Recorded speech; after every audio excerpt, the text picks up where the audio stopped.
And so all of them are, in a sense, true. My point is the opposite of that. The parable gives you the truth in the telling. It says what they're touching is an elephant. That's the reality. And in reality, all 6 of the blind men are wrong. The elephant is neither a spear, nor a snake, nor a leaf, nor a wall, nor a tree, nor a rope. There is a reality and a truth that matches that reality.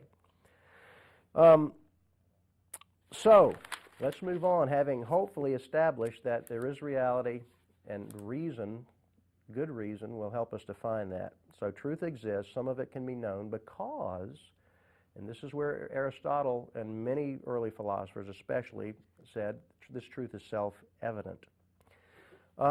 If a person says truth doesn't exist, my question is, do you think that's a true statement?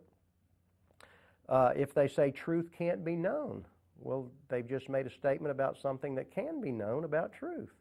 So, again, these are the first principles of logic. I think they're necessary, inescapable, unavoidable, and good. What does this look like? Now, let's try to get to the practical. I want to give you a practical picture today on this program of what it looks like to believe that there are absolute truths or to believe that there are not absolute truths. Scientists believe there are about the physical universe. Of course, I believe there are about both the physical universe and the spiritual world. That leads, of course, to saying there are absolute moral truths. There are things that are absolutely right and wrong, that are evident in themselves. Now, I want to give you the best example that I can think of. Friedrich Nietzsche, let's go back to him, the German philosopher who had a great influence both in Germany and Europe, the whole Western world, actually. Basically, he said, there is no truth inherent. There is nothing that is true on its own. There is no meaning on its own. There is no intrinsic meaning to life. And there is, this is really important, and this follows, there is no value then. So what he said is that we have to assert, if we want to find meaning, if we want to find value, we as human beings have to will it to be true. I guess you could say in a sense that the human will, the will to dominate, the will to assert ourselves was kind of the God of Friedrich Nietzsche. And that's where he came up with the idea of the Superman, the idea that the strongest will is what made reality, the one with the strongest, is sort of might makes right. And that was really his philosophy. Now, when you combine that with Darwin's theory that came along somewhere along the same time as that, maybe a little bit earlier, but it was in existence. When you combine those two, what you have is the survival of the fittest is right. That's what makes things right, those who have the strongest, the dominant will. Now, that became, the combination of Nietzsche's philosophy and the Darwinian philosophy of the survival of the fittest became the philosophy of the National Socialist Party in Germany. We call them the Nazis. And that's what it boiled down to. Might makes right. And what became right and reality and valuable, by their definition, was the supremacy of what they call the super race and the supremacy of Germany, which of course led to the Holocaust, the slaughter of 6 million Jews because they felt that they were an inferior race. Now, we're going to take a break in just a second, but I just want to make sure that you understand that ideas have consequences. If there is no absolute truth and we want truth, we can make it up. We can make it up to our own advantage, and the ones who have the strongest will, the strongest ability to assert their views and their values are the ones who win. And that's exactly what Nietzsche said, that we have to assert our human will, and that's what makes things right. And we're going to come back from the break in just a minute and see what this looks like and the dilemma that faced the world after World War II. Thanks for watching Church for Skeptics. We hope you're finding Church for Skeptics informative and helpful. We encourage you to email us topics concerning faith that you'd like to hear discussed on the program. You have tried to mend your broken heart. You have cried till your tears have dried. The dryness of your soul is the empty well. Hey, welcome back to Church for Skeptics. We are attempting to form a bridge, I guess is a good word, so that people of any faith, any belief system, whether it's atheism or pantheism, can join in a sense, and through the thought processes. And I'm very open about trying to prove Christianity, or at least make a good case for Christianity. So we're talking about the rules of logic, that there are truths that are self-evident. There is reality, there is truth that matches that reality. That's what defines truth, that which is true, that which matches reality.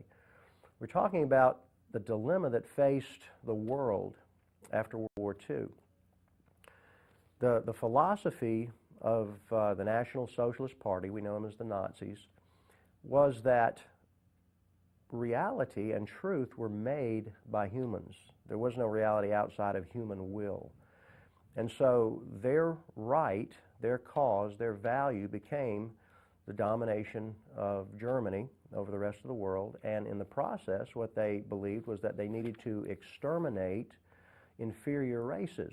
I want to read you something that Adolf Hitler wrote in Mein Kampf, which basically was the German Constitution during the years. And it's very important because he draws from both Nietzsche and Darwin. And that don't overread this. I'm just showing you that there are two opposing views and they have consequences here. This is what Hitler said in Mein Kampf: "The stronger must dominate and not mate with the weaker, which would signify the sacrifice of its own higher nature. Only the born weakling can look upon this principle as cruel, and if he does so, it is merely because he is of a feebler nature and narrower mind. For if such a law did not direct the process of evolution, then the higher development of organic life would not be conceivable at all." His idea was that we need to participate and help evolution along in the extermination of lesser races, inferior races, so that the higher races, which he believed was the Aryan race, could be preserved. This is a direct result of believing that there are no inherent truths that go beyond human will. There are no inherent values, no inherent right and wrong. You make it yourself. Now, then he says, if nature does not wish that weaker individuals should mate with the stronger, she wishes even less that a superior race should intermingle with an inferior one, because in such a case, all her efforts throughout hundreds of thousands of years to establish an evolutionary higher stage of being may thus be rendered futile. Now, I don't know all there is to know, of course, about what Darwin believed, but the full title of the book, The Origin of the Species, and the subtitle was The Preservation of the Superior Races. So that fit in well, at least, with Hitler's program. Now, the final solution to that policy was, of course, the extermination of the Jewish race. Now, let me give you the contrast to that before I get into what happened after World War II and the difficulty that they had. Let me give you the contrasting position. The Declaration of Independence, and I'm not trying to use this to be super patriotic. I'm tangled up in a microphone cord here. I think I got it. I'm not trying to use this to be super patriotic. Don't think this is a big push, for American per se. But I think the founding philosophies are very important. The Declaration of Independence says, get this, we hold these truths, and you probably are reading ahead of me, to be what? Self-evident. That's what they believe, that there are some truths that go beyond. No matter what we think, these things are true. No matter what my value system is, there are value systems beyond me that are established, that are true, that are right. And so what they said is we hold these truths to be self-evident, that all men are created equal. They are endowed by their Creator with certain inalienable rights. That means you can't separate. Inalienable means you can't separate me from my rights. You can take them away, but you can't. I still have the right. You're doing the wrong thing to take them away. Among these, life, liberty, and the pursuit of happiness, and so forth. So, again, follow the reasoning here. If there is no truth, certainly then there can be no inherent or self-evident truth. If there is no God, there cannot be inalienable rights. A right is something that is given. Now the question is, who gives human rights?